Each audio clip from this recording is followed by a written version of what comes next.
Hey guys, welcome back to the Lit Mag Lab podcast. I'm Marie, aka Vevna Forrow. So previously on the podcast, I was showing you around palette poetry. And yeah, today's going to be another spotlight episode. We will be covering Chestnut Review. So before we get going here, I just want to say I hope everyone had a great Halloween and October is over as of 2025 and we've moved into November. Time flies. Yeah, we're getting closer and closer to the end of the year. So yeah, just trying to do these episodes when I can, and yeah, so let's get started. Let's get going here. Chestnut review, yeah. I'm on the Chill Subs overview page right now. You can watch the video, just a reminder, out on YouTube, Spotify, and elsewhere to follow along, to see my screen and the website, navigating, and the various pages I'm on. So yeah, Chestnut Review. This is the Chill Sub Stats page, coverage of it. I'm actually gonna head back over to Chestnut Review's website real quick, and then we'll come back to that a little bit later. The Chill Subs page. So chestnutreview.com. This is it. Very cool. Yeah, I'm just gonna scroll through the front page for you guys so you can see top to bottom. And let's go to the About section. This is where I want to go. And yeah, so on this page, we have their pledge, their mission statement, financial transparency. And at the bottom of this is why the name Chestnut Review. Love seeing that. I really love to find out the origin story, as I've said before in this podcast, behind lit mags and journals names. A lot of them out there, very creative, very fun, and unique. So I'm just going to quote this off for you guys because I think it's very interesting and cool. So, why the name Chestnut Review? Well, the chestnut blight that wiped out 4 billion trees in North America in the early years of the last century didn't kill the stumps. So, when those trees were cut down, in many places, the stumps still send up young shoots over and over. And when they get old enough, the blight hits them and they die. And yet they send up another and another. Sustaining a creative practice requires that level of tenacity.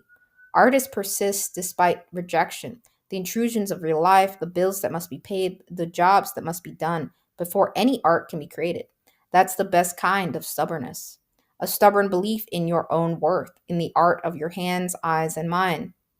So yeah, and then it just states they're here for you, right? They're stubborn creators and welcome. At the bottom of that, they have just a reminder that they are not affiliated with TACF, which is the American Chestnut Foundation. Although they're not affiliated with them, they just, it's always cool to support, awareness or a foundation or, to raise awareness on a subject matter, right? Or event that happened in time. I think that's great. So yeah, beneath that, we have the ISSN number for print and then ISSN number for online. If you don't know what that is, or the difference between an ISSN and ISBN, do circle back to episode 12 of this podcast. It may help you, just covering that a little bit. It's an audio only, but yeah. I just was sharing on that episode again my experience with the ISSN process, getting that for print and online. Yeah, and they are listed again at Duotrope on Chill Subs, New Pages, Poets and Writers, CLMP.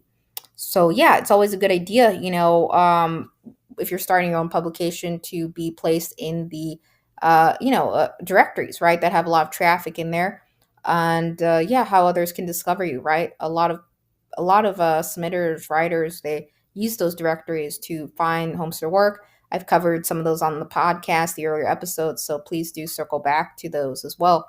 Occasionally, I've been typing out some accompanying text with those and screenshots too, out on Substack. So feel free to check that out as well if it helps you, not just seeing video.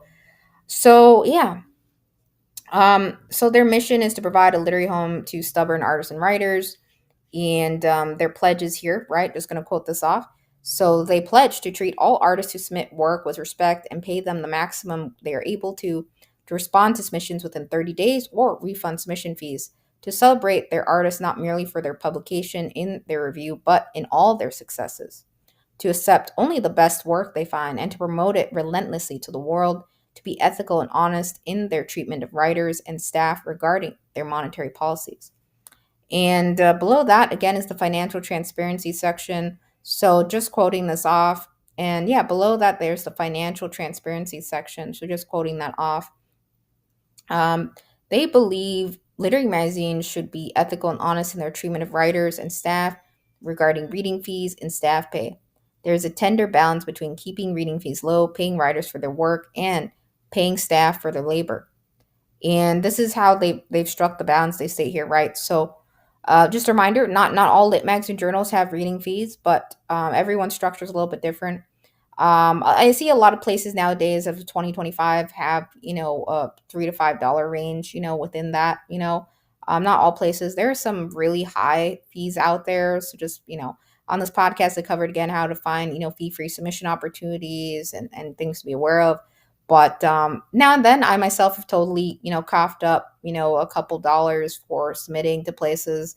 But this year, not at all, yeah, just because things are really tight on my end. So I tried to stick to just solely fee free places for this year and even portions of last year. But from time to time, a lot of writers do submit to some places that have minimal fees. So yeah, they state here, right? They believe everyone should have access to their market, and therefore they always keep categories open for free poetry, 2 to 3 poems, flash fiction, and CNF. And they charge $5, for submissions regarding longer prose. Submittable takes a cut of those fees, right? And the majority of the rest goes to pay writers, and a small percentage is retained to fund the magazine, web hosting fees, marketing, editor, honoraria, etc. Now here's the really cool part. They pay writers, right? That's awesome, right? And yeah, so they believe strongly, again, writers should be paid for their work, and they pay every writer and artist $120 USD, guys, per piece. That's amazing, right? That's a lot. I think Chestnut Review, again, is one of the places out there that pays in the higher range, out to writers per piece and artists, right? So that's really cool. Not a lot of places, do that, so I think that's nice that they are able to. Another place on this podcast I've covered that pays writers pretty high, I would say is Taco Bell Quarterly, right? So yeah, and then there are several other ones I covered on this podcast, right, that have fairly large contest awards and cash amounts. But not all of those are, without fees and things like that. So just be mindful again, as I always say, be mindful of your pocket, right? Stick within a budget, right? If you're going to submit to places and don't go beyond that, it can be, you can get in the habit of like, I really want to get in this place. I'm going to keep submitting, keep trying. But, be mindful of any places that have any submission fees in place you know but yeah, I think that's really awesome, that they pay $120 per piece. That's really cool. I totally again believe writers should be paid for the work, and artists, the lit mag and press I run, weren't not able to do that, but hopefully one day, a lot of places work towards that, right, as starting out, and everyone's structure is a little bit different. So yeah, so let's head back over to their we'll come back to some of these other buttons here and their masthead here, but I'm gonna go back to their Chill Subs overview page. So you can see they've been bookmarked 2,326 times. That's a lot, right? So that's awesome. 85% recommend this magazine as of not October. We are out of October. I almost said October, guys. I'm sorry, November. As of November 2025, 85% recommend this magazine. So others have noted it as a dream publication. Respectful editor, friendly new writers, hidden gem, beautiful website, professional standards, again, encouraging vibes, transparent process, and very inclusive. Great feedback. So we have some votes on feedback or ratings, so that's cool. And you can see, yeah, they have their featured calls. If we go to all calls, right, art and photography, and flash poetry, right, and prose. So they have, free prose submissions for Black and Indigenous authors, so they have windows like that.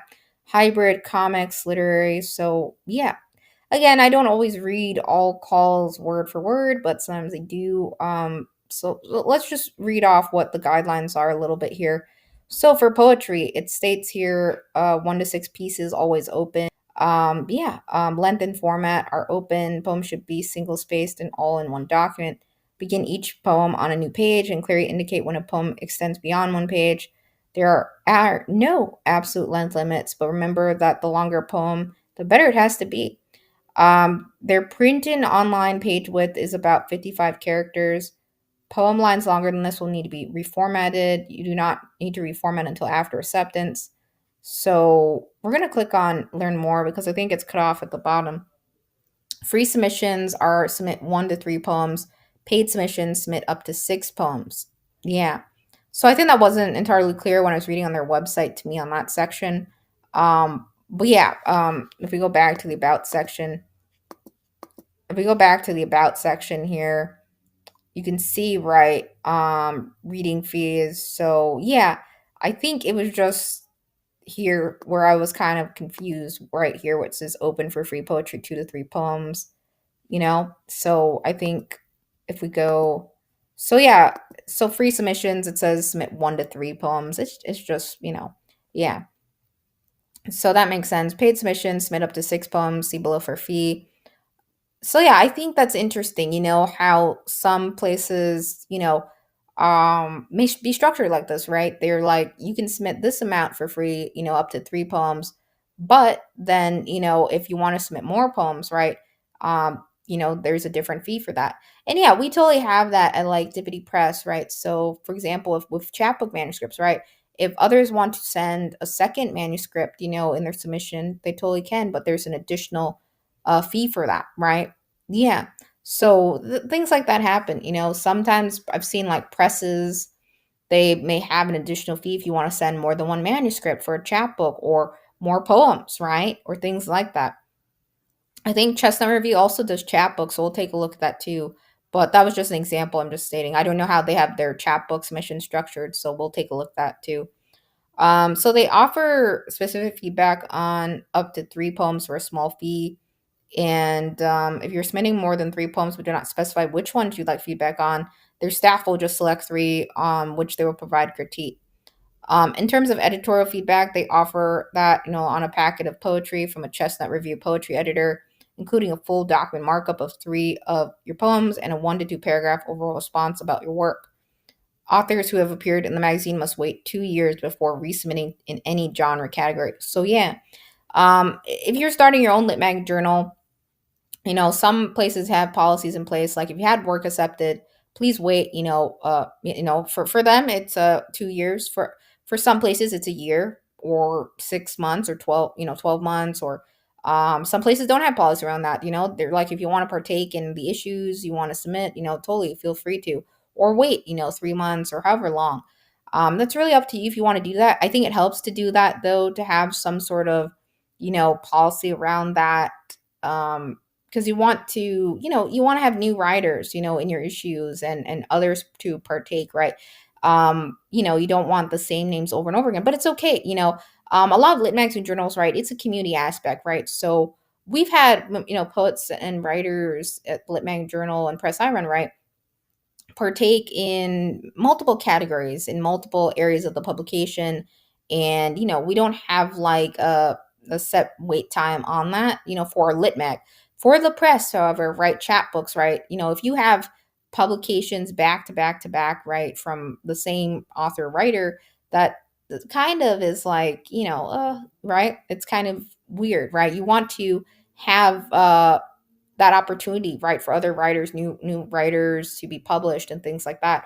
There are some places out there though that have contributing writers who partake in a publication, right, and contribute to it, right. Some lit magazine journals totally do that, a lot do, and to create a stream of content, and that may help sometimes. I think when, let's say a publication isn't publishing a bunch at the time, you still have your contributing writers, right, to give some content to your subscribers, in the meantime, while, maybe you're taking a break or, working on an issue, right? Maybe you have some contributing writers to the publication or things like that. Every place is a little bit different, structured in terms of contributing writers and wait times, for resubmitting. So I think if you are going to start your own Lit Mag journal, take that in consideration, right? How long are you going to, are you going to have a wait time before others can have more work accepted into your publication, whether it be print or online, or are you going to have no policy around that, or it's really up to you. Every place is a little bit different. Some places like having contributing writers, or others, submit multiple times a publication, and don't have anything against that. But I think it's a good idea, whether or not a place has a policy around that, to wait, right? Before if you get an acceptance from place, don't send like to that place like the same week again. I think if it's the same category, right? If it's a different category, a different call, like spoken word or something like that, that's completely different. But yeah, or art, it's a separate category of genre entirely, right? That's different, right?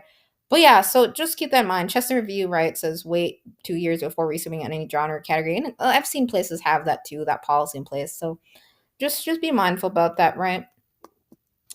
So that's nice, that's always open, and they have pros calls, right? So something that they do, right?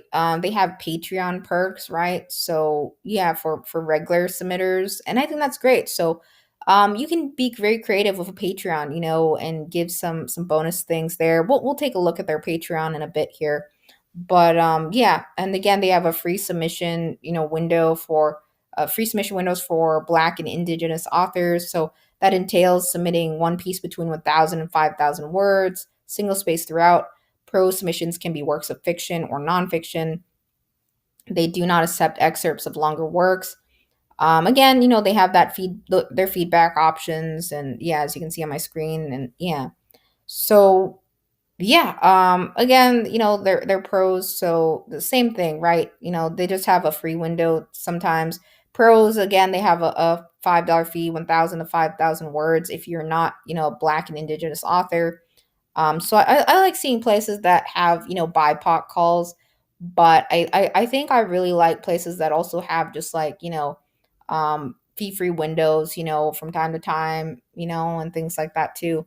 But yeah, again, poetry, right? Again, there's no fee with Chestnut Review. Again, if you have, 1 to 3 poems, right? You have a free submission with them. I think that's nice. They're giving the opportunity for others to, get accepted without coughing up money at all, right? So yeah. So that's pretty much it. They have Flash again, up to 1,000 words, right? No fee. And we'll take a look at that Patreon again. They mentioned some perks that will benefit you if you're a regular submitter. Um, yeah. And they offer editorial feedback on, their categories, right? So yeah, I think that's great. Development edits, 1 to 2 paragraph. I think there's additional fees for feedback. So we'll take a look at that here in a little bit. Let's go back to the overview page. So yeah, so eligibility requirements, I think it says here over 18, right? Yeah, top tier stuff, not Paris review, but close enough is their vibe. Their acceptance rate, guys, is showing editor reported 1%, right? And then the chill subs tracker stats, submitters who've leveraged chill subs to, keep tabs on their decision, is showing 0.68%. So it's very tough to get into Chestnut Review. You're probably wondering, have I submitted to Chestnut Review in the past? Yes, I have. No acceptance, but some of the places I've covered in this podcast, I totally keep trying, or I have tried in the past. And maybe in an episode, I'll share with you guys some of my work, just talk through like things I did on my second try for place and it led to acceptance or something. I took a break from submitting, but once in a blue moon, I do totally try myself. So maybe I'll do an episode and talk through some of my pieces or something. This is also like an audio diary series for me and my journey in Lit Mag world, but also taking the time to share some resources for others, whether they be, a poet, writer, submitter, or going to start their own publication, right? To become a publisher. So, yeah. Um, so we went through calls, we went through that. Response time, again, they strive for 30 days, right? Others have reported 22 days on average. They have print issues. They nominate for prizes, which is awesome. They do accept simultaneous submissions, of course, right? You just want to always make others aware if your piece gets accepted elsewhere. And yeah, this was just a repeat of that. So yeah, they leverage Submittable. Again, I've covered this podcast, Submittable, and we moved away, Dippity Lit Mag and Dippity Press from Submittable. We're on Subfolio now, but yeah, I'm not sure. I think Chestnut Review, I could be wrong. They have two separate submittable accounts or pages. I could be wrong, but we'll take a look at that. They have some cool things like retreats and other things that they do. A lot of different things Chestnut Review does. Absolutely very cool. So we'll take a look at their website in a second here. I just want to go through some of these. So they have been appeared in Best Small Fictions for work they have selected. Industry rankings, we have fish lists. Again, I have an episode where I've covered what the fish list is and Brecht, right? So fish list is 78 out of 1,830. Brecht is showing top 1,000 prose, 291, 1,000. Brecht top 1,000 poetry is 244 on 1,000. So that's cool. Yeah, their masthead. So James Rawlings is the editor in chief. I won't read the whole staff, but that's nice. They have all of their, poetry editors, their social media coordinator. You can see the different roles on their team. And yeah, a lot of work absolutely goes into the publication. So yeah, just think about, the different roles you want to have. If you want to have a team, if you have your friends involved, or some lit magazine journals are totally run by families too. I've seen some out there like that. So it's totally up to you. Or if you have a volunteer staff, right, you want to be aware of like the different roles that are possible again on a lit mag journal, right? Readers, editors, right? So yeah, they have a website manager, and yeah, so it's very organized, you can tell. Yeah. So they appear in, collections, right? 23 top tier poetry mags who nominate for Pushcart and Pay. 200 plus magazines publish comics, art, or other visual works, and Best Fiction Lit Mags of 2024, and Lit Mags featured in Best Small Fiction Anthologies. So yeah, that is pretty much it on the overview page, I think, right? So, um, again, they have, other things on the Chill Subs overview page that are helpful. You can see here the tracker stats. We just look on the back and here are 2006 submissions tracked, right? That's not by all means all of the submissions they've ever received in existence, just again, who have, kept tabs on their submissions through Chill Subs tracker, right? And yeah, so there are 11 acceptances out of that, 1,642 rejected, pending 164, withdrawn 57. And yeah, so it's very, very tight. It's very hard to get acceptance. But the whole thing about, again, Chestnut Review, mentioned, right, being stubborn, right, and to keep trying, right, never giving up. That's so important, right? So yeah. Um, don't be afraid of the acceptance rates like this. If a place doesn't have fees in place, and they're giving you an opportunity to send 1 to 3 poems, right, send the max amount of poems you can, for the free submission. Send 3 poems, right, because you never know. I myself have sent poems to places, like I sent 3 and they loved 1 out of those 3, right? Or I've sent 3 and sometimes they loved all 3. It's happened. So if a place is saying you can send up to 5, up to 8, go for the max amount. Don't waste that opportunity, where they're saying that. That's something I really learned over the years, that it always helps to send the max amount, of poems, right, to a place. Because you never know what they may like. They may not like the first poem you send, but maybe the third poem or the second poem, or you never know, right? So just a reminder, if you're a submitter listening to this, or yeah. Um, some places again just allow 1 poem, per window. So just keep that in mind. I think that makes it a bit more, you're like really focused on polishing that 1 poem. But I think it's nice when places give you that breathing room to submit, let's say up to 3 poems, or however many they have a cap on that, per each submitter. But yeah, that's nice. So again, they pay $120. That's really great. Yeah, I don't see a lot of places that pay $100 or in that range of $100 to $200. So that's really cool. And you're probably like, well, how do they do that? Where are they getting their funding from? Well, we'll talk about that. They have a Patreon. They have, again, feedback, right? Additional options where others can pay for that, right? So that goes back to the publication, obviously paying writers, I'm sure, for their work and things like that. So yeah, so let's take a look at their website, right? Let's go back here. So they have a nominations section. That's cool. They keep tabs on that. Always a good idea to keep track of nominations. You can see they've been doing that. Very cool, right? 2020, 2021, 2022, 2023, 2024, and the present year. So yeah, I think you should always, check out, work that's been nominated. It's always really cool to read that if it's publicly available, right? Yeah, it's always nice to do that and to look at that. So yeah, they have a really nice layout, I would say, on Chestnut Review. As you can see here, I just clicked on one of the nominations, right? So they have a SoundCloud account, right? So they have audio reads of the work. I really like seeing that. I love hearing others' voices. And yeah, that's really nice. Yeah.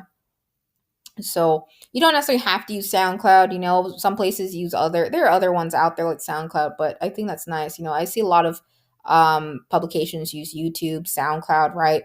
And yeah, so that's really nice. Some website builders too have embeddable audio, features and things like that. But I think it's nice to, not just have that audio on your website embedded, but to have it in other, there are other places where you can upload audio or create a spoken word or library of some sorts, or even do releases on platforms. Maybe I'll do an episode around that on spoken word. I don't know. We'll see.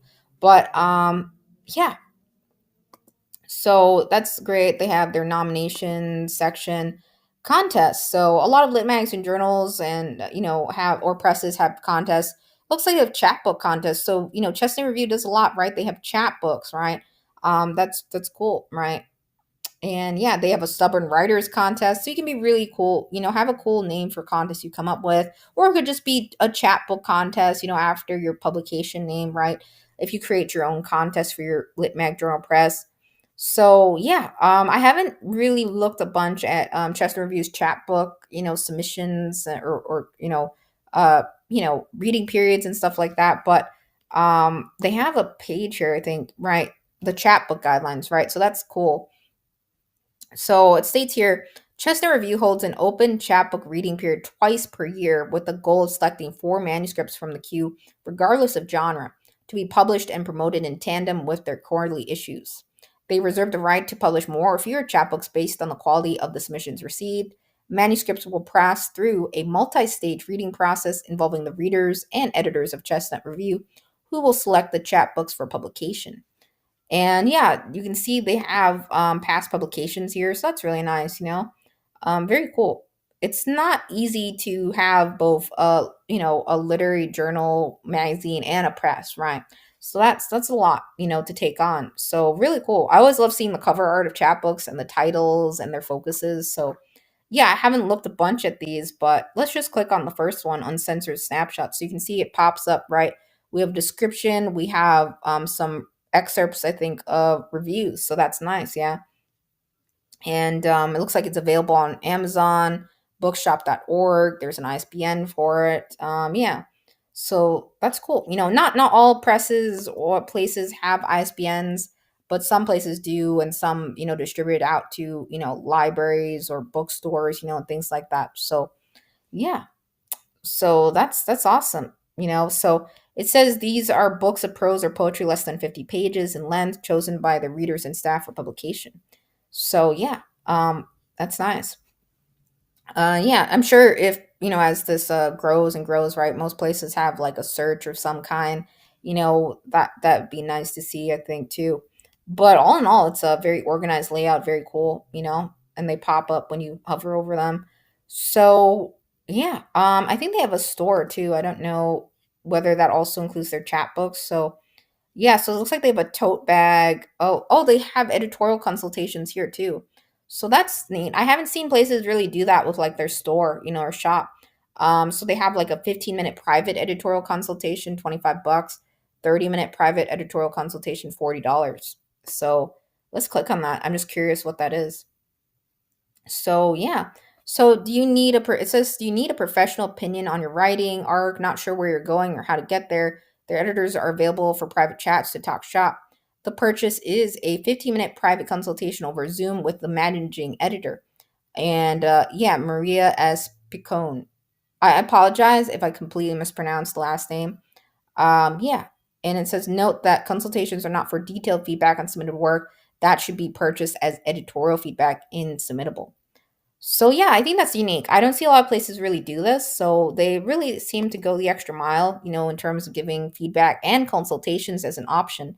So yeah, some writers, some artists, or they prefer one-on-one private sessions and really hearing that feedback. I think it's nice to really get that. So they have 30 minutes, $40. So this is pretty unique. I don't see a lot of places do this. So that's awesome, So you could, facilitate purchase a private consultation, for help, right? And yeah, that's nice. Or if you're someone who prefers, typed feedback, editorial, detailed, right? In pages, right? Or, paragraphs, right? They have that, right? Editorial feedback and submittable. So you have options here. I like seeing places that give options, at the Lit Mag and Press I Run, right, I've typically given voice feedback as an option, or type feedback. More so voice feedback for me because I have problems with my left side, so I really lean on my voice more so nowadays, But yeah, I love seeing that consultation. So think about that, if you're gonna start your own Lit Mag journal and it grows one day, right? What type of feedback do you want to give? Private one-on-one as an option, or just strictly type feedback? I think when you have a team, you're able to do that a little bit more. You have a little bit more bandwidth for private one-on-one consultations. So maybe you designate that off to someone like they did, So very, very cool. And yeah, looks like they have a Wales retreat deposit, so writers retreats. So I never done anything like a retreat or facilitation of anything like that. So it looks like they have a writers retreat this that they're, I think, facilitating. I could be wrong, but yeah, deposit for registration of Wales retreat in United Kingdom, June 14th to 20th, 2026 for next year. This reserves your place and a room for the retreat. And yeah, then they have cancellation policies here, right? And yeah, first come, first serve. And yeah, they have like an early bird deposit. So that's unique too. I don't see places really have retreats. Let's click on that. They have a section on the top of their website on that. So yeah, looks like upcoming retreats, Wales, United Kingdom, right? For next year, June 14th to 20th, 2026. The applications are open. And Meridia, Mexico, um, applications closed for that, January 4th to 10th, 2026. So yeah, so it states here, in line with their mission of supporting stubborn artists, Chestnut Review holds week-long small group retreats aimed at deepening creative practice, improving craft, finding community and accountability through feedback, camaraderie, and cultural experiences. Writers of all backgrounds are welcome at any of their retreats. And yeah, it says they are POC, LGBTQ plus, and trans supportive, and will do their best to make you comfortable and productive for the week. And they have reviews on these retreats, so that's awesome. So you get basically 12 hours of small group workshops of generative prompts, craft exploration, and workshopping of pieces, right? So there's an instructor optional, right? Peer craft talks, chance to share your knowledge of others, hone your presentation skills, one 30-minute individual conference, practice reading your work at their participant readings, continued support, opportunities, networking. Yeah. So it looks like they have communal meals on select days, engagement with local food and culture. So that's awesome. That's really fun, Yeah. I don't see a lot of places having retreats, so this is really cool. I'm not going to read through all of it, right? But they say here, right, limited partial scholarships may be available too, things like that. So yeah, so they have, things about their refund policy, what it's like, how big the groups are, maximum of 12 to 15 in two small groups, they have two facilitators. Yeah. So Yeah, and you don't need to know the local language or anything like that. And yeah, you can even, I think, get their schedule of what they're doing, right? And you can plan some activities while you're there, wherever the retreat may be. So that's nice. You can have a little bit of fun too. Yeah. So yeah, I think retreats are fun. I've always like been interested in writing retreats too. Like it's very cool. I'm someone who always enjoyed traveling when I was little and young with my parents and folks, right? As I share in this podcast, right? And yeah, so I think this is really cool, and they have reviews. So I think it's nice when you band together with a group of writers or others of different experiences and you do that knowledge exchange. So this is really unique. Chestnut Review does it all. They have writer retreats, they have consultation, editorial feedback, they've got chapbooks again, print issues, online publications, art, right? Visual art, all of that. It's a very, very extensive amount of work that goes into their publications. So, and again, it says for stubborn artists, right? And yeah, I think that's awesome, right? So if you're looking for writing retreats, I think this window's probably gonna close soon. I don't know what, I probably passed the date somewhere, but you can totally again check it out sometime if you're interested in writing retreats. I think it's nice, and a lot of fun. So that's cool that they do this. Yeah. I don't know when they started doing this, but that's awesome. Um yeah. So again, they have again their masthead page here, and I'll click on the about section so you can see they have their team here. There's James Rawlings. So if we hover over that, it says the bios of the masthead and the staff. So that's nice. You can see they have a very extensive staff here. Really cool. All their readers, their interns, and poetry readers, prose readers, and website manager and all of that, right? So very cool. So I think it's very helpful to have, again, your whole team outlined and shared, to show their photos, their first and last names or bios. It's not always necessary to have photos of masthead, or team members, but I think it's nice. I think it's important for submitters to feel comfortable and knowing, about, who's reviewing their submissions, to see the team behind it. And I think it's nice. Places that don't show their team or masthead, right? That's always like a red flag, or just or nothing about who's behind it, right? So it's really nice. They have their whole team lined out at Chestnut Review, everyone involved, and yeah, it's very cool to see that, and their bios and about them. So it's very, very organized. They have a contact page. Always a good idea to have a contact page. They have a contact form in here, right? Pretty standard. Yeah, they have a newsletter sign up. And yeah, so support page. Let's check that out. This is gonna be a longer episode because there's a lot to cover. But so yeah, it says why support us, right? They pay artists $120 per accepted piece, right? And they pay their staff, right? So that's awesome. Not a lot of places can do that, right? They respond quickly, right? 30-day response, or your fee is refunded. I think that's nice. I see most places have a non-refundable policy, so I think that's nice that they do that. Um, at the Lit Mag and Press I Run. So if we don't meet the fast response, within 1 to 2 weeks, or the time we say we will for that, right? We give a refund on that. Most places do that, but most places also say non-refundable. So I think it's nice that they do a fee refund. If they don't meet their response time, that they say that's great. Issues are free. Every issue is free to read online with no ads or pop-ups.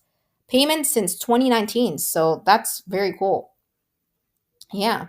I rarely see places that pay that much again, so just wanted to cover Chestnut Review. And so yeah, they've done payments for 6 years thus far, right? It shows the total amount even, right? So $59,793 for artists and staff, $99,602. So it's very cool.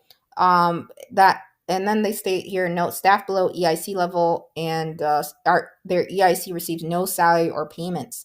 So their editor in chief receives no salary payments. So just keep that in mind. That's great. They're very transparent about their payments, their staff, and who's paid and who's not on their staff, right? So I think that's very cool to see. I don't see a lot of places do that or be upfront and like, where's all the money going? I love seeing that they're very transparent on the payments, and to artists and their staff, the amounts there. It's I think you feel comfortable spending a place when they're upfront about all that stuff, right? We pay this much. This is how much that's gone to our staff thus far. This is how much we paid artists thus far, right? So then they have donations via Patreon and donations via PayPal. So let's head over to their Patreon real quick. I want to just pop over to it. I think I have it up here. So this is their Patreon. You can see they have 491 members, 105 posts to date as of November 2025.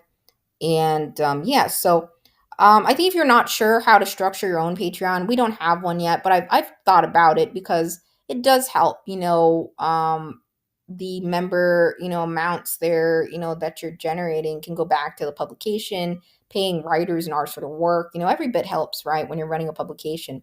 And it's hard really finding funding, right, to do that. Whether you be nonprofit or not, right, it's really hard to fund a publication or anything to start. So every bit helps. Maybe it's a Patreon membership structure of some kind. So again, if you're not sure, I think it helps to release examples of various Patreons out there that lit mags, journals, or your presses have to get an idea of what you could do. Unlockables, right? Things others can unlock by joining, the membership tiers, right? So we can see here, right, creative at open mic, writer's checklist, tips they give, right, what to do before submitting to a lit mag, um, pushing through perfectionism and writer's block, what to do if you're a blank page. They have some bonus interviews and things like that. So, yeah, you don't necessarily have to, do that. Some places do all of their things through their newsletter and stuff like that, like interviews and stuff, or a Substack. But think about it, Patreon could be a sense of, doing some bonus content, through it, solely. And even I've seen others do playlists, some fun things, You can be really creative with your Patreon. Same things, goes with Substack, right? Some places paywall, some Substack posts, bonus content, interviews there. Every place is a little bit different. So um, if you want to use both Patreon and Substack, go for it. Just keep in mind it's hard to manage multiple, multiple places where you're publishing or posting anything, Yeah, but I think that's cool. 491 members. So yeah, um, it's I think it helps to have a Patreon or some sort of there alternatives to Patreon, right?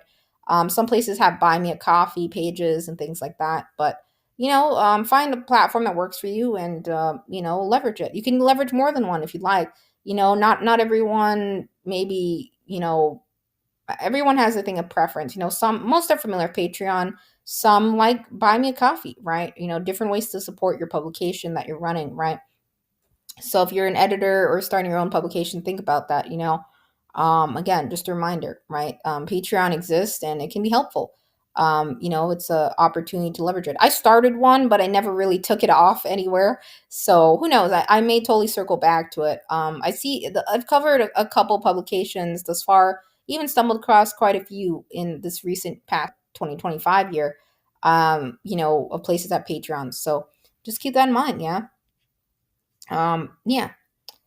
And I think that's it. Am I able to go to the about section for you guys on this? So, oh, they even have a video here. So they have a YouTube channel, it looks like here. So, yeah, I think it's always nice when they have like a video or some more information.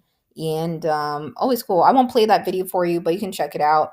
It looks like they have a YouTube channel, so that's awesome. You can check it out too. And they have collections here. You can see, right, guest contributors and quarterly issues. And yeah, so they have a lot of cool bonus content in here that they totally maintain. This was just 3 days ago. You can see, right, finding your writing people. So it looks like they have some beneficial tips and resources from time to time in their Patreon, which is always nice to see. So back to their website. So that's their support page. So yeah, you'll see a lot of lit magazine journal presses with donation or support pages again because funding is really, really tough. To facilitate. So yeah, let's take a look at the submission section. So we'll check out the issues in a bit here. So they have expandable and collapsible again on this, and you may have seen this too with chapbooks, right? So they do anthologies as well, not just chapbooks and issues. So that's great to see. So their print anthologies and special topic books are in full color. They have 4 issues each year that they collect into annual anthologies, which premiere each summer for the preceding year. So that's cool that they do that. Yeah, and those are also get pushed out. Looks like to online bookstores, right? Like order from Amazon, buy in bookshop.org. Um, yeah, they even have a section for staff publications, so that's nice too. Sharing. If you have a staff, I think it's nice to support them to share news on their side. I see a lot of publications do that too on social media, and that's cool. Absolutely. Because it takes a lot of work into running a publication, and it's always awesome to see a publication celebrating releases of others. Just be mindful again, though, with the CLMP membership you know um they have requirements around not having like the editor's work on the site and stuff like that, or taking that down. But it's so okay to share support in like even bios, to share publications or work of others, where it's appeared and things like that, totally, and on your team. Yeah. So submission guidelines, right? um, Chestnut Review appears 4 times per year online and once per year in print in their annual anthology. They are drawn to beautiful language, resonant images, and the creative narrative. So they enjoy a broad array of styles, but again, it says, please read a few of their issues to get a sense of their lens. So yeah, always recommended when you do that. So we'll take a look at the issues. Again, Patreon, right, is mentioned here. I just showed you that. So this is a timeline they have of when they publish work quarterly. So January 1st to March 31st, that's reading for summer issue, their July 15th release. April 1st to June 30th, reading for autumn issue, October 15th release. July 1st through September 30th, reading for winter issue, January 15th release. October 1st to December 31st, reading for spring issue, and April 15th release. So they have a very, very organized schedule. And yeah, it's nice to see places plan in advance and to do that and have recurring windows. I myself have not been able to do some very detailed recurring windows just because I had so many fam events happen, back to back, and life events and some rather challenging things. But hopefully one day we can facilitate some recurring windows and a more organized schedule on the Lit Mag and Press I Run, right? So always a good idea. I think it's nice when you have like windows in advance and set windows, because then others are like, this is when I should submit to this place, or this is when they have their next release. I'm going to pick up that issue because I was looking for it, right? So when submitters or subscribers are aware of like your release schedules or open windows in advance, regular time frames and things like that, it's always nice to see. Right. Yeah.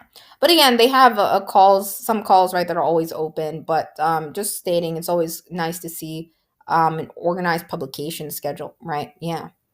So general information, right? So they have again first North American serial rights, first anthology for the annual print anthology, and first audio rights, and the right to archive the writer or artist's work on their open access platforms after publication. Payment is again $120 per piece delivered on publication. They only issue payments via PayPal. So yeah, Submittable does have a award payment system. However, unfortunately, I think a lot of places and lit magazine journals can't use it really because it's we're on a limited plan, right, and things like that. And for some features, you have to upgrade to that. Yeah, so there are some totally out there though, submission management systems I've covered that are fairly reasonable, that have that ability, right, to issue payments through it itself. But yeah, most places do issue payments out through PayPal or your preferred payment system, but predominantly it's PayPal. That's what I've seen. It would be nice if Submittable or most submission management systems had that, so we wouldn't have to like navigate outside of the submission management system, for intaking submissions, and we could just award payments like that. Unfortunately, for a lot of places, it's a feature you have to upgrade to, right? Which is really unfortunate. But so yeah, they do not publish work that seems offensive. Typical. In submission guidelines and things, right? Nothing that has hatred or directed towards a particular gender, race, ethnicity, ability, sexual identity, socioeconomic class, or other status, regardless of whether it's protected by law. If they decline to consider pleas, they will refund in full any submission or feedback fees paid, right? Yeah. So, yeah, they never solicit written submissions, all go through submittable. They state, please do not email submissions, they will go unread. They said they do occasionally solicit art submissions primarily from DeviantArt. So that's interesting. Yeah, I was a part of the DeviantArt community for quite some time myself, but took a break. Most recently, I've actually started getting back into DeviantArt, just re-uploading my old cartooning work and stuff, my computer milestone art. I don't know if I'll upload my sketches from, like, before 2020. I think between 20 2014 and 2017, that was a window where I really got into like sketch art a bunch. And I would sketch out all my art, right? And I'd also cut it out and do like paper cut art and stop motion animations. So who knows? I may upload all that stuff again. I haven't submitted to Chestnut Reviews art calls, although I haven't been able to draw for several years, because of some physical things happening. But I do dabble in collage art and, digital collage and art and stuff. They do have a collage category too on their site, which is nice, various forms of art. So, yeah. Staff submissions. So, no past or present staff member of Chester Room may have their work appear in the magazine. Any artist may join their staff after their work is published. And many have, which is why some of their staff may have CR publication credit. Minimum age, so all, again, who submit work must be at least 18 years of age. Unpublished work only. They only accept unpublished work that has not appeared in any publicly accessible form, previously including online. They consider poems and prose that are under contract for publication elsewhere to be published. They It says do not submit work from a volume that has been contracted with a publisher. Yeah, work that is part of a chapbook or book proposal under consideration may be submitted, but they must be informed if it's contracted with a publisher before their issue appears.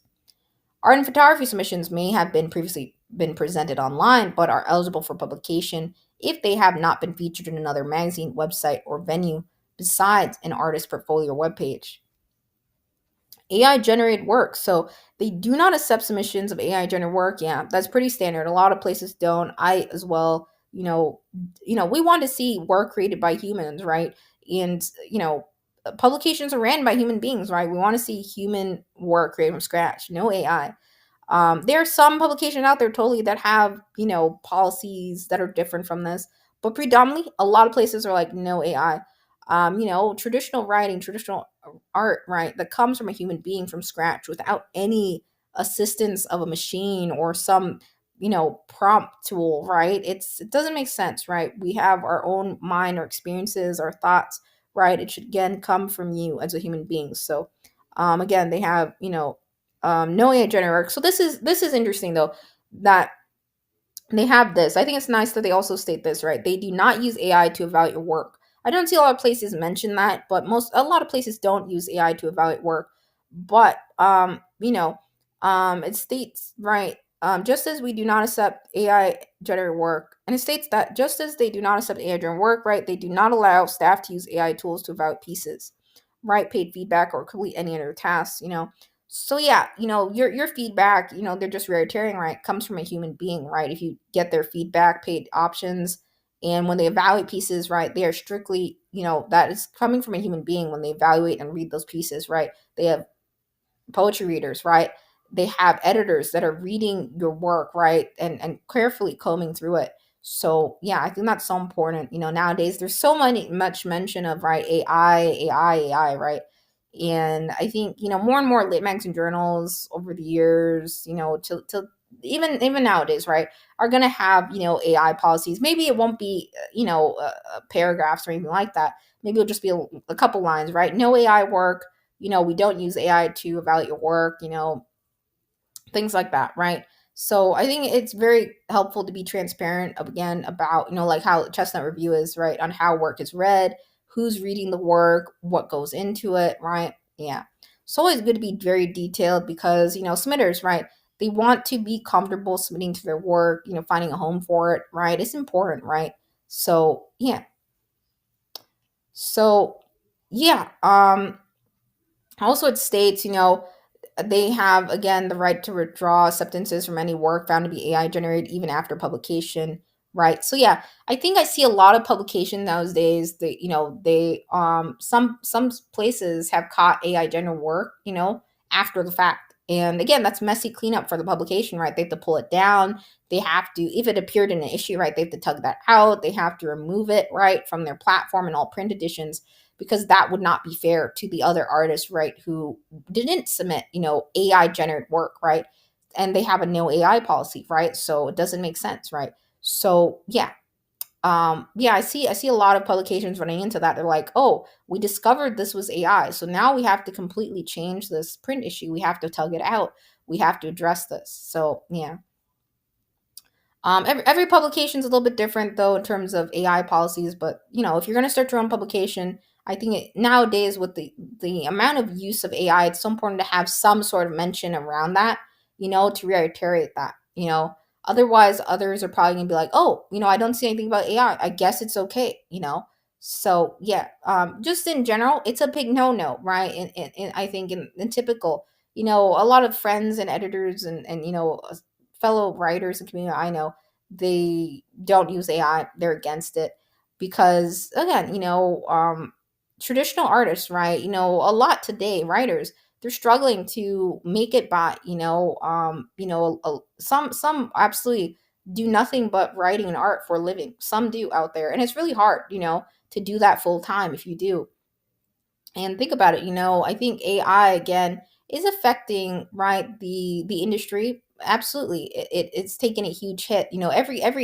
Every job sector, right, is affected by technology advancing, right? Every year, jobs change. The workforce is going to evolve because of this continuously, right? The advancements happening. Anyways, I won't go on to AI. There's several books around AI, several hours. I'm just mentioning, stressing to have, make sure you have an AI visible policy if you start your own late manga journal, and be very transparent on how the work is read. Is it read solely by you, the editor? Are you a solo reader and editor? Or do you have a team of volunteers, right? Reading, evaluating the work, human to human, right? A submitter, human being submitting to you, right?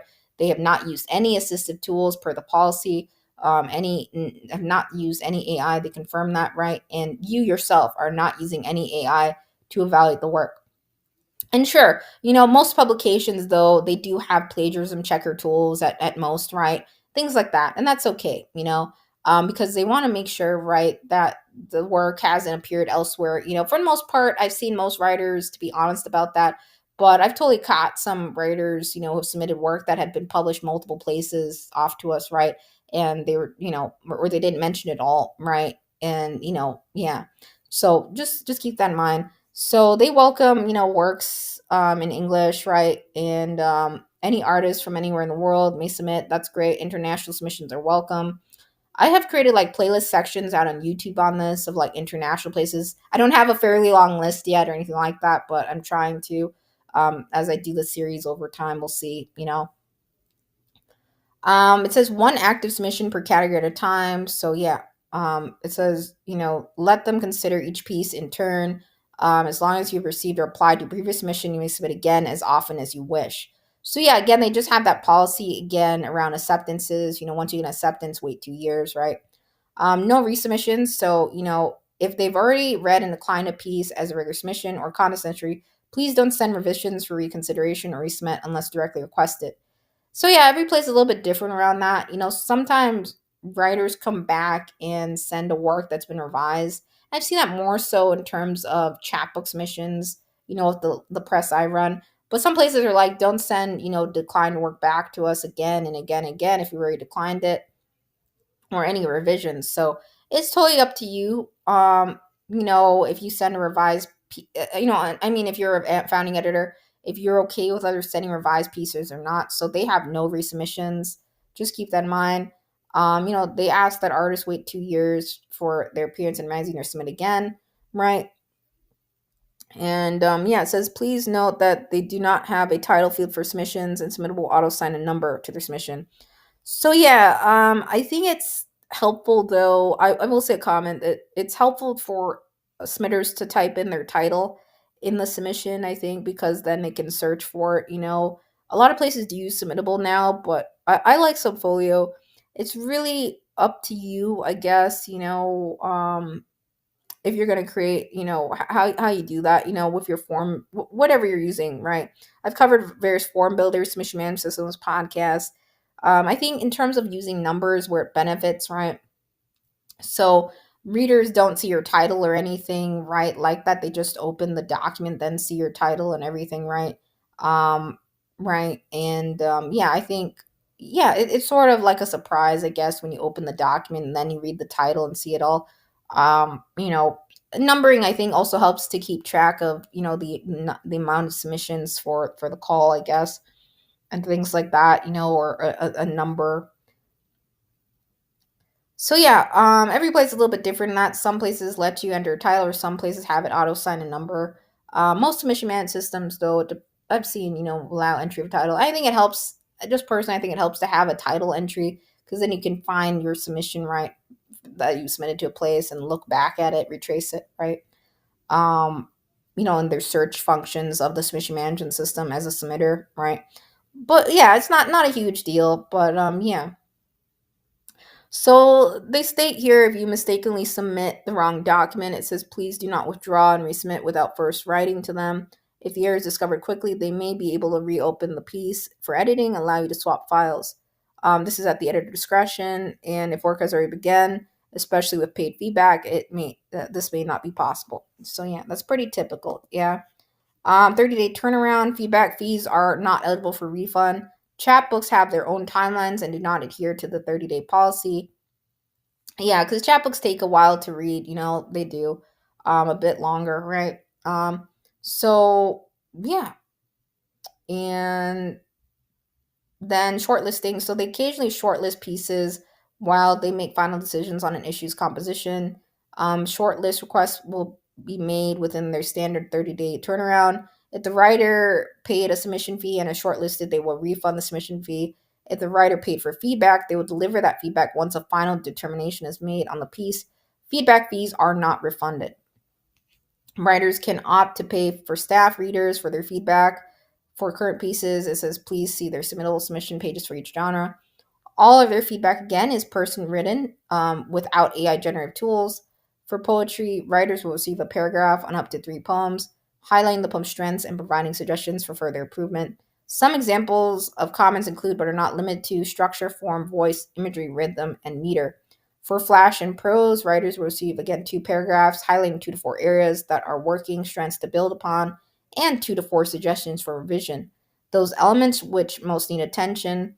And then their staff readers comment on a variety of topics. Comments for flash pieces frequently include use of image, metaphor, character, pacing, use of language flow, voice and tone, and POV. Comments for prose often focus on character arc, effectiveness of setup, tension, build to climax, dialogue, voice, and authenticity, theme, and literary devices like metaphor. These are examples and not exhaustive or proscribed lists, as their staff readers tailor comments and topics to each piece. They do not give line edits, but rather general comments about impressions of their piece. For transparency, again, it states the majority of feedback fees, over 50%, goes to the staff reader reviewing your work. Submittable also takes a cut, and yeah. And yeah, so CR keeps a small honorarium as well from time to time. They raise their feedback rates to honor their staff's labor. And yeah, genre specific guidelines. So yeah, I covered this again, so yeah. With visual art and photography, I didn't cover that yet though. So it says submit. I skipped over poetry, flash, and prose because I already covered that on the Chill Subs overview page. But for visual art and photography, it says submit images of up to 20 works. Images must be publishable of quality. They encourage but do not require illustrative titles to contextualize submitted media. If your work is in hybrid forms of image and text, please use the category to submit. So mixed genre, mixed media, they love that too. If you have work that doesn't fit neatly into below categories, that doesn't mean they don't want to see it. So I think in the categories, I think you can find that on their site too. Choose the most appropriate, include a note, and they'll figure it out. So that may be on Submittable or on their site. I think the other categories, right? So yeah. Let's go to issues and let's take a look at the art gallery real quick. Then we'll go to issues eventually, I promise.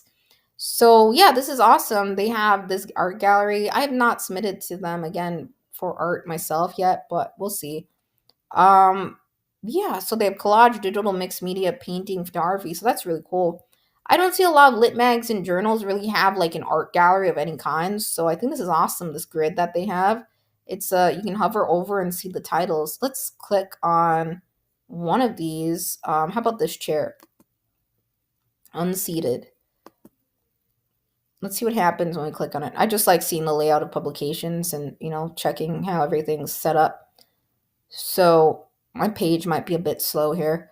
So unseated. So they have the title of the work, and I think they have, what they do is a little quote from the author of the accepted work or artist, right? So like what's behind the work a little bit. So I think it's nice to see, a little bit more insight into the piece, right? Yeah. Then they have the photo and bio, the location, the date. And yeah, so that's the art gallery, collage, digital. They have an art book actually that they make. So that's cool. Mixed media, painting. So yeah, that's really cool. What's the art book? Let's click on that. Oh, so they have volume 1, 2019 to 2024. So that's awesome. It's like a jumbo art book basically, featuring 77 artists. Wow, visual artists. And it's accompanied by original works of poetry and prose by 36 separate contributors. So that's nice. It's not just art. It's yeah, it's also including original works of poetry and prose. Very cool. It's available in hardcover and paperback. So yeah. Now we'll go to the issues, I promise guys. I normally start with this earlier, but yeah. So yeah, you can see they have their current issues. Patreon supporters also give a shout out to. And yeah, so I think for that was that photography piece we saw, right? So they used it, I think, as the cover of volume 7 number 2, right? The unseated chair. And they have all of the table of contents here, right? So it's sectioned by poetry, prose, and art. So very organized. Everything's linked out, so we were to click on, let's click on the first one here, right? Poetry. We have one piece here, and yeah, you can see again a SoundCloud reading. And again, I think this is from the author of the work, right? A little bit about the piece, behind it, very short. And yeah, yeah, so that's nice to see an additional lines about the piece and an audio read of it. And yeah, they have the poet's photo and bio and the writer. And then you can see more from the issue. So you can go to next post, previous post. It's very organized. Yeah. So yeah. So all issues. Let's go there. Let's see. So yeah, I think the one comment I would have, I think anytime we have a lot of issues or things like that, I think it's nice to have a search bar or search of some kind. Not a huge deal. Everything's organized and easy to find though. I haven't had trouble finding anything on their site. So yeah, so they have their anthologies, their volumes. Love the cover. It's very cool. Yeah. And I think these are right contributor pieces, right? The artwork or featured on the front. So that's awesome. That they select one artist from the right submission window they accepted right as the cover. So another great way, right, to incorporate art in your publication. Have art calls, right? Have art calls. If you need cover art, right, and you're running a publication, you can choose one of the accepted pieces as the cover. That's a way, right? You don't necessarily always. Some places do custom artwork or have an artist on the team that they pay, right, a salaried artist. But I think it's a great way to incorporate art and to support artists further and to feature their work, right, on the covers or even photographers, right, too. So you can see, right, volume 7. So very organized, right? We can click. Let's go back to the beginning here. So this was from 2019. Let's just see. I'm just curious. So yeah, you can see they're consistent, right? Poetry, prose, art, right, across the issues. And yeah, so that's nice. And again, these are free to read, guys. So if you're gonna submit to Chestnut Review or other places, right? I think it's nice to see no paywalls on issues. Free reading. That's awesome. So yeah. So these are viewable. You can order, online, right? Even right, their issues, right? So printed in full color, and yeah. So I don't think this one is out yet. Volume 7. Let's click on maybe this one. I don't think the ones from this year are out quite yet on online bookstores, but let's try to go to one of these. So I'm on volume 5, number 3, winter 2024. I'm just going to click on the Amazon link here. So it looks like it's 21 bucks. 21.99. It's 284 pages. And yeah, so that's cool, yeah. So yeah, I think I saw one of these was like one of their publications was 280 something pages, and then it was showing 21.99.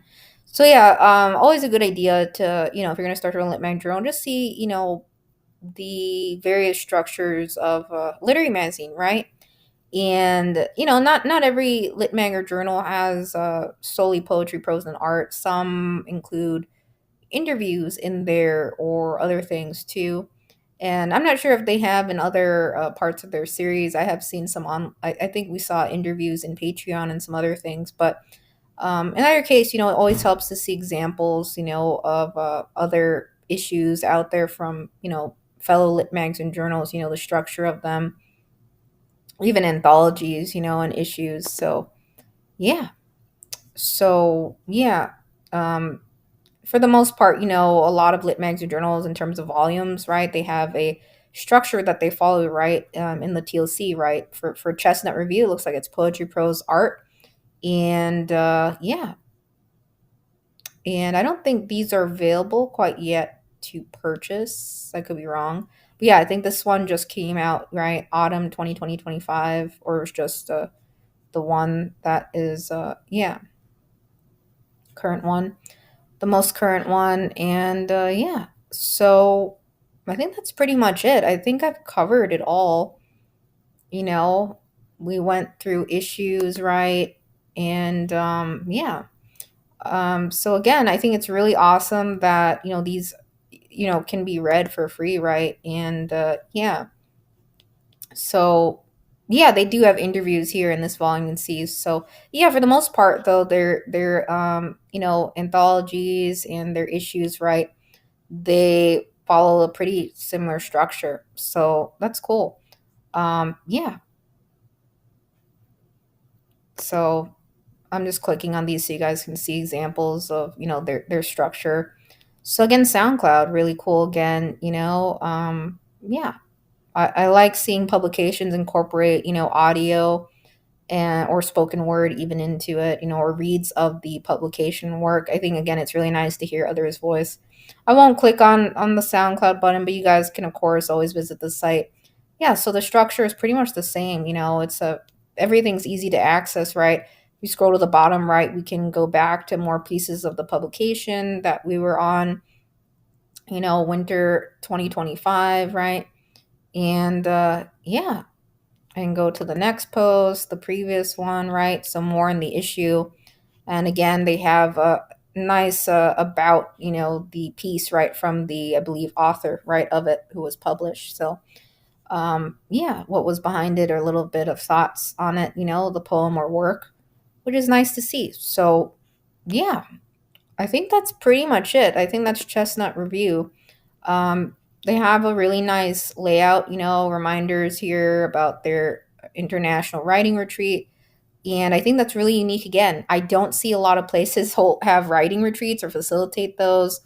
And I don't see a lot of places do one-on-one, feedback consultations with editors or things like that. So that's cool. I will show you really quick before I sign off here the submittable page. So they have a separate submittable Chestnut Review auxiliary.submittable.com for their writing retreat, right? And then they have a separate bucket for chapbooks, right, too. And again, for chapbooks, I didn't really mention this earlier, but I guess I'll cover it now before I officially sign off. I know it's a super long episode. I just try to cover as much of each publication as possible. I think it also, it may help someone who knows, me going over the guidelines a little bit. Sometimes things can change, over time with some publications if they're restructured ever, or, different staff overtake it, which I may cover in future episodes. But for the most part, publications pretty consistent with their guidelines and things staying the same, especially ones that have been around a while. So I don't think anything will really change, but just keep that in mind. So Chestnut Review holds an open chapbook reading period twice a year, again, March 1st through April 30th, October 1st through November 30th. So that's current right now, actually. There's a window, right? It's coming up here with the goal of selecting 4 manuscripts again from the queue, regardless of genre, to be published and promoted in tandem with their quarterly issues. And yeah, again, they reserve the right to publish more or fewer chapbooks based on the quality submissions received. They undergo through a multi-stage reading process, right? So they can be poetry, prose, or hybrid. And when submitting, it says select the genre that aligns the most closely with your chapbook. No images or other media. The length is 15 to 25 pages of poetry or 15 to 30 pages of prose. Times New Roman, 12-point font, single space for poetry, double space for prose, and start all new pieces on any page. Again, no AI submissions. They do not use AI to evaluate your work. For chapbooks, it looks like here they state they do not read anonymously. You may include your name and other identifying information for chapbooks, right? So yeah, and multiple submissions. You may submit once for free if you match the identifying categories. If you wish to submit an additional manuscript, submit under the relevant paid category. Yeah, so they do have an additional fee, I think, if you want to submit more than one manuscript. And if you have previously published any pieces, please indicate that clearly with the venue where it appeared. Yeah, any acknowledgments and things like that, right? Table of contents, title page, those don't count towards the page count. But yeah, if you have any previously published pieces for chapbooks, right, they want you to indicate that, the submission fee is on a sliding scale between $6 to $12. And it says pay what you can afford by selecting appropriate option list. They have a cap for fee waivers, which is nice, at start of each month for chapbooks, right? It says only upload one fee waiver chapbook per reading period. So yeah, this is all through submittable again. And for chapbooks, it says here, selected authors will receive an honorarium of $150 and 50 copies of their chapbook and hard copy, as well as an EPUB version. Authors earn 30% royalties on all online, Ingram, and Amazon sales of the chapbook paid annually. Chapbooks will be advertised in Chestnut Review and featured for sale on Amazon.com and via their website.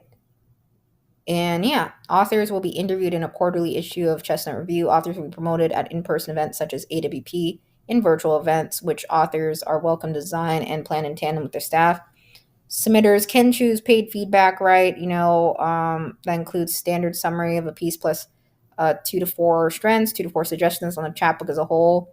While the feedback may highlight individual pieces, it will focus more on general suggestions for the entire work. Submitters may choose, in addition, instead of paid feedback, editorial feedback from a chapbook editor, which includes robust inline comments on the entire document and a 1 to 2 paragraph letter of overall thoughts. So I'm not sure what the fees are, when we click into this, but obviously that's something you could do. If you're interested in submitting to their chapbook caller window, in terms of additional feedback fees. Looks like there's a sliding scale here, submission fee. It's pretty typical. Most places I do know, not all, but have, chapbook fees. We do as well at, Dippity Press. But Dippity Lit Mag, we discontinued all fees, right? So yeah, I think that's awesome. They really are, doing royalties too on top of that, right? Giving an honorarium of $150 and 50 copies of chapbooks. So I think it's hard to maintain royalties over time with a large number of publications, but it's really awesome to see places that are able to do that. I think you really need like someone to oversee that, like a staff or something, to make sure that those royalties really, go out on time to authors and everything, right? Yeah. The honorarium is really cool, and 50 copies of their chapbook. I don't see a lot of places with the structure in terms of chapbooks, so that's nice. Yeah, so totally, if you're interested, check out, more of, Chestnut Review's chapbooks. I think that's cool. They have that and the writing retreat. So this is a separate submittable page for this. Chestnut Review, auxiliary.submittable.com. I don't know if they'll ever change, if it'll all be centralized. The thing I like about Subfolio, in terms of fee waivers, we can generate a separate link for those as needed, So, yeah, I'm just mentioning that. But yeah, I think it's nice that they separate things out in buckets and everything's very organized, very detailed and everything, So just showing examples, of various setups, Again, Submittable is not the only submission management system out there, but I think, Chestnut Review has done a good job in Submittable, of all of their calls and things. So this is their, primary, I would say, Submittable page, right? chestnutreview.submittable.com, right? Um, yeah. So again, unpublished work only for this, right? Their general calls right here. Yeah, and just things I covered already. I'm not going to repeat these things again. I just repeated that for chapbooks because I was on the page for that. But yeah, so again, really cool. They offer $120 per piece, delivered on publication and via PayPal. And yeah, so poetry, right? If you're wondering what that looks like, I'll drill into their poetry call so you guys can see what that looks like. I guess we can see their prose call has $5 here, and then they have a free window, right? Art and photography. So I think the nice thing about submission man systems is you can always typically expand buckets and calls. Submittable, Subfolio, even there are ones out there like, right, I covered on this podcast, right, where you can see reminders on the guidelines and things like that. Editors can put that in. So I think that's really nice thing about them. Everything can be organized, right, in buckets, right? So yeah. um they have requirements for art format, resolution and things like that, but I'll show you poetry here. Yeah, so let me see if I can pull it up for you guys. So yeah, this is what happens when you click in, once you click into the, submittable form, this is what it looks like, right? Cover letter, bios, required field, payments and add-ons, right? This is for the poetry call, right? 4 to 6 poems, right, is if you're submitting extra poems, this fee applies. 1 to 3 poems with feedback, right? You will see the comments of reading staff reviewed your piece, editorial feedback on 3 poems, right? And yeah, they have it here. So that looks like it's $59, right? And they give you 1 to 2, a 1 to 2 paragraph or response about your work. And you can identify 3 poems you like editorial feedback on. If you're not, they will just choose it, the editor, 3 of them. And yeah, so editorial feedback, 6 poems, you receive a full document markup of all 6 poems and a 1 to 2 paragraph overall response about your work from one of their poetry editors. So that's $99. So yeah, it looks like editorial feedback 3 poems is $59. Editorial feedback on 6 poems is $99. 1 to 3 poems feedback is $15. And then if you submit extra poems again, 4 to 6 poems, that's $5, right? And then just the support is $3. So yeah, you'll notice here that these aren't required fields again. As you can see, the agreement is required, the confirmation, right, that you didn't use AI, it's your own work, right? And it's unpublished, right? And, by submitting, you are subscribing to their mailing list, you agree to that. So that's, I guess, one way to gain subscribers to a mailing list to add more, right? And of course you can unsubscribe anytime. That's yeah, file upload, right? Typical, yeah, Word doc. So yeah, it's pretty standard. I will say, the feedback fees, would I ever pay 99 or $59? Personally, no. Because I think, for me, that's a little bit high. I think, same thing I said with palette poetry in the past episode. I think that's on the higher side. There are totally places out there that have, $20 feedback and a little bit less than that.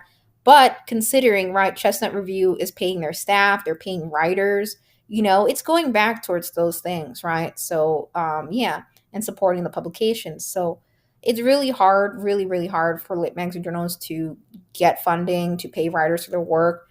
With everything Chestnut's Review is doing, right, the writers retreats, they also have consultation, editorial feedback outside of this. They're paying, $120 per piece, off to artists, right, writers and acceptances, right? And then, right, chapbooks acceptances is $150 honorarium, 50 copies, right? And royalties 30%, right? So it's a lot, right, that goes into the publication. They're doing a lot of different things, and yeah, um, I think that is outside of most ranges. I don't think most would pay $100 for feedback, but considering they're giving feedback on 6 poems, or for $99, I think that's editorial feedback, right? And editorial feedback on 3 poems, $59. So I think nowadays, it's still very, very hard for a lot of writers and poets to get really honest, raw feedback on their work. Again, I wouldn't be able to tell you with a lot of these lit mags and journals, what the feedback experiences are like, but it can be valuable. I think one-on-one consultations are really valuable. They do have that option right in their store. I think you can really, I think that's nice, to talk to, with an editor, right? To have a private consultation over your work, that's nice. If you're someone who likes typed up feedback and going over it like that, that's cool too. Some places like we give, voice feedback sometimes and stuff like that, but every place is structured a little bit differently. If you're ever doing additional feedback options and you're starting a lit mag journal, think about it from the perspective of what would you pay, right, for giving feedback, that amount, and gauge it from there. What would most be able to afford, I think. It's hard to really gauge that, I think anything beyond $50 is really, really high, it's, I think $20 to $50 is, pretty reasonable. But, feedback fees change at places sometimes too, but it's really up to you. You may see some reviews on forums and various boards, online discussing some of the feedback options that these lit magazine journals have. Again, you did see, I think, earlier on the Chill Subs overview page, right? There were some positive reviews, absolutely, on the feedback that others got. Of course, I've seen overall mixed reviews in general in terms of feedback others get. Just the other day, I was looking on some forum forums. I don't know if it was Reddit or not, but I was looking over there on some forum boards and I saw some comments about feedback, right? And what I saw one writer do is like, hey, I got this feedback from this lit mag journal. I paid for editorial feedback. And I'm not really sure what they meant by this or this and this. I can't remember if they quoted certain things that were pointed out. And then they reached out to writers on that forum board and then they sort of verified, yeah, maybe look at this, maybe look at that, additionally backed up that, yeah, maybe you should actually look at that, maybe consider this, maybe add this, they were giving more suggestions on top of that feedback. So I think editorial feedback, and in some cases it gives you direction, of what you should focus on. But sometimes you need things clarified or you may have to, it may help, after getting that feedback. Maybe you discuss it with friends or some close, others, in the writing community, may also help too, to keep ironing out. Sometimes you need more than just, type feedback. Maybe you need consultation. Maybe you need to iron it out at, there's writer workshops, there's other things like that, some free events too, or very minimal, ones to attend with small fees or even fee waivers, scholarships you can attend to, writing workshops and stuff, to really dissect your piece a little bit further, whether it be a poem or, prose. There are the places that do feedback on short stories too. So yeah, it's nevertheless, it's really awesome again that they're giving additional feedback options. It takes a lot of work to do that.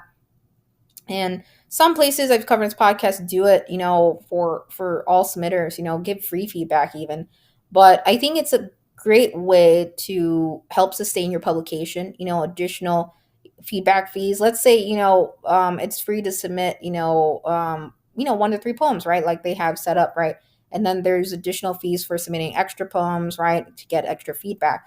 Those can be ways to support your publication further, to pay writers for the work, to cover costs. It can help, yeah, and setting up a Patreon. So I think they have a good structure that is nice, but I think the feedback fees are a little high in my opinion, but it really depends, a lot of writers I think I've seen have totally gone through, a lot of lit man journals for additional feedback. Yeah. And they all different ranges, different, costs with that. So it varies, I wouldn't be able to tell you the average, feedback amount that I see, but totally there are places that give free feedback with your submission, whether you ask for it or not. Some places always require, a feedback window, right? Paid feedback window, or have that option as you're submitting, to choose that. Something we've started recently, as I mentioned in this podcast, is to do reader comment shares. So for additional fee, you get to see our comments and your, overall score. And some places do that too, so for additional fee. So a lot of different things you can do, and I think it helps, whether you're using Submittable or Subfolio, like we do Subfolio, right? You can have the great thing about Subfolio, there's an additional tip option. Others can change, yeah, and you can still put check boxes and choose requirements. It's very similar to Submittable, but yeah, Um, I like that I don't have to put in like a checkbox to say, don't forget to leave a tip. There's already a built-in tip feature in there in Subfolio, so that's nice. And we can have separate. We some places have separate buckets for feedback, and some places have it tied into the submission itself. So yeah. So, anyways, that's Chestnut Review. I didn't click into all of their buckets for you guys, but yeah, I think it's really cool that they have an art gallery. I don't see a lot of places have that. Sure, I see places take art submissions and stuff like that, but I think it's very cool that they do that. Yeah, so again, they said it's okay if it's on your personal page or social media, and yeah, that's nice. I know some places are like, no, you can't have it anywhere displayed. You can't be seen at all. So, yeah, that's nice, that as long as it's not featured in another magazine, website, or venue for art and photography, right? So, and 300 and 600 DPI resolution, yeah, because, that's typical. If you want to very images can become blurry, right, when you're dealing with publication, if they're not a certain resolution. They have a 6:9 format, so yeah. And yeah, again, yeah, they print their yearly anthology in full color, which is really cool. I like seeing issues that have visual art alongside poetry. I think it's really nice. It adds another layer to it. So I think it's really cool that they do that. So yeah, that's pretty much, I didn't go into every single thing, detail. Maybe I did cover as much as possible as I could on Chestnut Review. But anyways, I hope it helped you. So again, their website, right? They pay artists, they pay staff, right? They respond fairly quickly, right? 30-day response is not bad. Some places have reported, right? Chill subs averaging 22 days. Issues are free, right? I think that's awesome. And of course, you can always pick up print copies, right? They have anthologies and things like that, right? Very clear. Their tables of contents and, highlighting every writer's name and linking their work, spoken word, SoundCloud, audio, the artwork. I think I really love the art gallery. I myself, formerly a cartoonist, so really love the art gallery here. Always cool to see different art styles and from different parts of the world. Again, they accept international submissions, so that's really awesome. So yeah, um, yeah. So it's a very cool publication that they have overall. Chestnut Review, I think, is a great example again of like, how much you can do with your publication, right? If you want to, expand into, let's say you start off with just poetry and prose or writing or even short stories, right? um, you could expand, beyond writing and maybe go into accepting art submissions, photography, or digital, artwork, right? Created by humans, right? No AI generated work. It depends. Every publication has a different policy around that. For the most part, everyone's like no AI, submissions, and I agree with that. You know, um, Art writing should be created by a human being, solely. I think, yeah. But yeah, I won't go further into that. I've covered on the podcast a little bit, my thoughts on that. But yeah, so they have a store, they give editorial feedback, they give one-on-one private, consultations, 15 to 30 minutes, right? Options. They have writing retreats, right? On top of that, right? Very fun, I think writing retreats sound fun. I've never been on one, but that looks like it's a blast. Yeah, absolute fun. So, yeah, I think it really helps to network and connect with other writers. So I think that's really awesome that they do that. And yeah, so some really great work from Chestnut Review. I hop in from time to time, to Chestnut Review. They've have, published a lot of really phenomenal work again. And yeah, so yeah, so you can see they have had reviews on their feedback, but overall, even if you see that, just know I've seen mixed reviews on feedback from places. And sometimes you have to discuss the feedback a little bit further. Maybe you have a group of friends, you all get together and review your feedback together a little bit further, right? That may help you too, isolate, yeah, I agree with this is what the editor said, I agree with that. Not necessarily. Sometimes an editor's feedback is clear cut and straight to the point, but sometimes there are gray areas. I've had poets and writers come back to me and say, "Hey, what do you think about this if I change it to this?" Or wanted more consultation. Of course, there's an additional fee for more time. Wouldn't be fair to others. But a general question about something, clarifying something, that's okay. For me anyway. But yeah, anyways, I think Chestnut Review has a very cool publication. Again, they cover a lot, right? Chapbooks, poetry, prose, right? Artwork, again, books, the store, the retreats, the feedback, right? So just wanted to take the time to go over it the best I could. I know this was a super long episode, but I tried to really, just share, and take a tour of the site. My one comment about, quite a few sites, I think it's beneficial when you have a lot of publications, where you're searching for a particular writer or author or issue. It's nice to have a search of some kind, but not a huge deal. Everything's easy to find, on their site, and absolutely, you should be able to always find the submit button within a few seconds of visiting a page, right, of a lit mag journal. It's all easy to access, find, to read. Yeah. So yeah, totally. Every lit mag journal is structured a little bit different. Some places link it out. Some people, let you pick up print copies of, the publications for the year. So if you want to dive into anthologies, you're starting your own publication and things like that, totally. I think that's a nice way to highlight the work for the year. So I've been thinking about doing something like that, or like a jumbo volume of some kind, everything for the year, or everything spanning across multiple years. Because, it's nice to put issues in print, or not just issues, but, everything published, in print, for others to have a physical copy of, and digital. So I think it helps to do digital and, print, both sides, ebook versions of it, as well, or, things like that. Again, not too long ago, I covered Brie, right? They are helping a lot of independent small publishers, and, digitize and get them more in front of more libraries and schools, right? So yeah, you can listen back to that. But yeah, overall, that's Chestnut Review. So check it out, Smith. They have some open calls I mentioned, right? It looks like I think the chapbook window, right, was closing November 30th.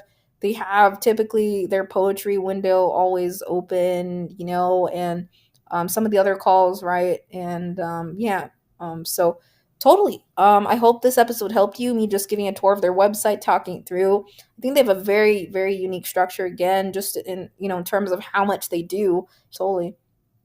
And yeah, so yeah, pick up some issues, read through past issues, totally too. It will certainly help you. I think reading more lit mags and journals, if you are a submitter listening to this too. But yeah, even if, as a starting your own lit mag journal, to see the structures, the layouts of different lit mags and journals, I think it helps, if you're going to start your own one day. So just trying to cover it. So yeah, chestnutreview.com. That's it. Yeah.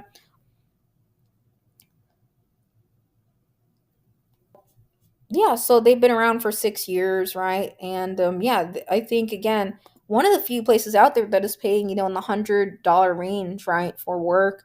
So it's yeah, so very, very awesome, and I love chestnuts, guys, and very cool again.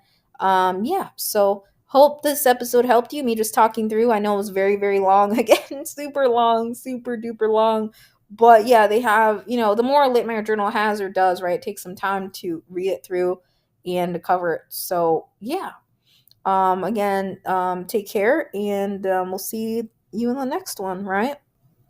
PS, guys, so again, don't forget, aside from chill subs, right, there is a dual trope, right? So the cool thing about dual trope, and sometimes chill subs has had interviews too, on their site, as I've shared on this podcast, but they have some additional interviews on dual trope too, between the editor, right, in chief, and yeah, so I think it's nice, and it may provide more insight into the publication too. So don't forget to read those and check those out from time to time. Not all publications have those, but yeah.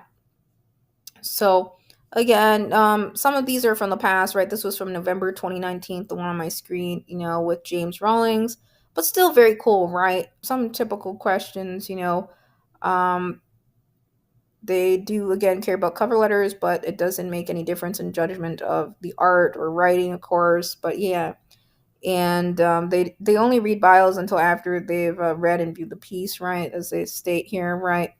And yeah, so I think in the past, right, it was like at $100, and it's $120. So I think in the past, at some point in time, it was $100 for general visual and written submissions, art, right, visual and written, and yeah, so that's cool, right. It looks like they were able to increase it over time, and yeah.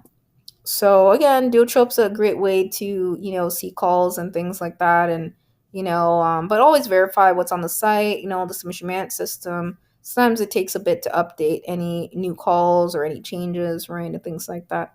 Same thing with chill subs. On that one's more so on the editor side, but for the most part, everyone does the best they can. Yeah.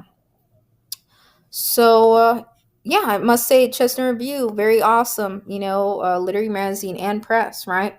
So, don't forget that, right? If you want to create your own publication, start off with just written submissions, you could move into doing visual submissions, chapbook, submissions one day with your own lit mag journal, right? And yeah, I see a lot of places do that, expand, expand, expand, and do other different types of calls. And it's a lot of fun to do that, right? And yeah, so I think this was, again, a lovely example of the possibilities with a publication, just how many things you can do. Retreats are really hard to facilitate, so I don't see a lot of places doing that, but that's super cool and awesome. I've never been to Europe, guys, myself, so that writing treat looks cool. But I haven't traveled the past couple of years myself or anything like that. But who knows, writing treats sound fun. If you're thinking about doing it, go for it. Other places have writing retreats. There are a few writers in the community I know who lead some writing retreats, even from where they're based. Some very cool ones. I think I've seen on Substack even, some calls for those. But and even yeah, so I think it's nice to see that, though, that aspect of really helping other writers, workshopping, and being comfortable reading aloud in front of others, things like that. So yeah, absolutely. I think it's important to get feedback on your work, to do that. Again, not all places have additional paid feedback options, but it's really nice that they offer that. Really nice that they have private options too. Consultations, Zoom meetings, and things like that. It looks like with their managing editor too. So yeah, very very diverse publication. International submissions, right? They're intaking, and yeah, and I love that they don't paywall, like every single thing on the site or anything like that. There's an option to pick up print, right? They're paying their staff, they're paying artists and writers, visual and written work, right? So that's really great to see. And the covers are awesome, right? Again, it looks like it's actual, work that was, submitted within the window. They choose one for the cover. That's what it looks like. So very cool anthologies. So yeah, I think when you're running a publication over time, you really have to, find more ways to sustain it, and that, again, maybe in terms of feedback, and maybe doing a Patreon like they've done, having store options, and yeah, reminding others how they can support you, donate. It always helps to have reminders wherever they're submitting. Every bit helps to keep going. So that's just the review. Very awesome, and love the name again. Again, I would say I'm a fan of Chestnuts, guys. Yeah, and yeah. So that's all I have for this episode. So signing off officially now. Now, bye. I just wanted to tack on that PS note about duotrope, because don't forget, it always helps to verify multiple places, to reread guidelines, calls, but never forget to check the website, what's there, and the calls there on their site, what's most current, right? And yeah, one more thing. So just on their Patreon. So I didn't click into this before, and just adding this one last thing. So we click on see membership options, right? You can see that they have a really great tier structure in terms of membership for their Patreon, right? There's the seed, right? $4.99 a month, which I'm not going to read off every, benefit of the membership plans, but the sprout is $9.99 a month, $10, about $10. Sapling is $24.99 a month. And yeah, and then they have their highest tier, the sycamore, which is yeah, 49 99 a month. So yeah, that allows you to, submit up 6 poems per submission for free instead of three.